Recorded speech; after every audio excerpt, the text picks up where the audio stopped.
வேல் கம்புல 11 ல இருந்து 20 குத்து வரை எப்படி பண்றேன்னு சின்ன வீடியோ பதிவா பார்க்க போறோம்.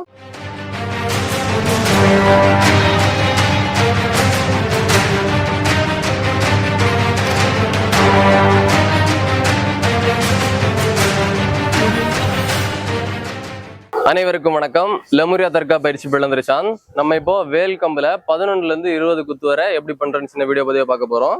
நம்ம கடைசி 10வது குத்து முறையில நம்ம இந்த மாதிரி வேல் சிங்க நிலையில நம்ம உட்காந்துருப்போம். இப்போ 11 நம்ம எந்திரிக்கிறோம். வலது கால் முட்டியை இந்த மாதிரி முண்டா நிலை பொசிஷன்ல தூக்குறோம். வேலை தலைகளை கவுத்தி நேரம் முன்னாடி பார்த்து நிக்கிறோம். இப்போ வலது காலை முன்னாடி வைக்கும்போது காலுடைய பெருவரல் ஃபுல்லா வலது பக்கமா பார்த்துருக்கணும். வேல் கம்பை நேரம் எடுக்கிறோம். முன்னாடி குத்து பண்ணி இழுக்கும் போது எடுத்து ஷோல்டர்ல வைக்கிறோம். அடுத்தது பின்னாடி திரும்புறோம். ஒரு ரொட்டேஷன் பண்ணி காலத்துக்கு முன்னாடி வைக்கிறோம். மறுபடியும் பின்னாடி திரும்புறோம். ஒரு ரொட்டேஷன் பண்றோம். இன்னொரு ரொட்டேஷன் பண்ணி எடுத்து இடுப்புல வைக்கிறோம். இப்ப அப்படியே முன்னாடி இடுப்புக்கு வெட்டு பண்ணி இழுக்கிறோம். வலது காலத்துக்கு முன்னாடி வச்சு பல்லைக்கு விட்டுறோம்.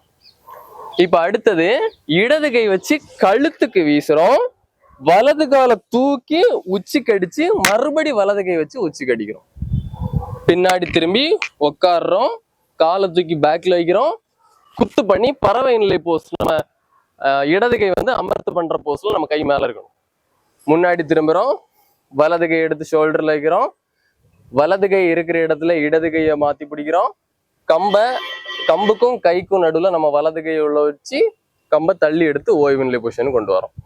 தொடைய தட்டுறோம். சிங்க நிலை பொசிஷன்ல உட்காடுறோம். நேரம் முன்னாடி பார்த்து சல்யூட் பண்றோம். வேல் கம்பு 11 ல இருந்து 20 குத்த வேகமா எப்படி பண்றேன்னு பார்க்க போறோம்.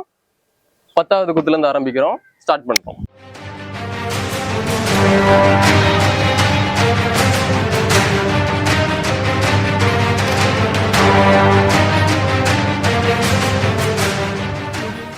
நம்ம இப்ப தொடர்ச்சியா நிறைய லேர்னிங் வீடியோஸ் பார்த்துட்டு வரோம். இதுல இன்னும் ஆழமா எனக்கு கத்துக்கணும் அப்படின்னு விருப்பப்பட்டீங்க அப்படின்னா எங்களுடைய ஆன்லைன் கிளாஸ், கிரவுண்ட் கிளாஸ்ல எல்லாம் நீங்க சேர்ந்து படிக்கலாம். அதுக்கு கீழே உள்ள நம்பர்ல நீங்க தொடர்பு கொண்டுக்கோங்க. நன்றி, வணக்கம்.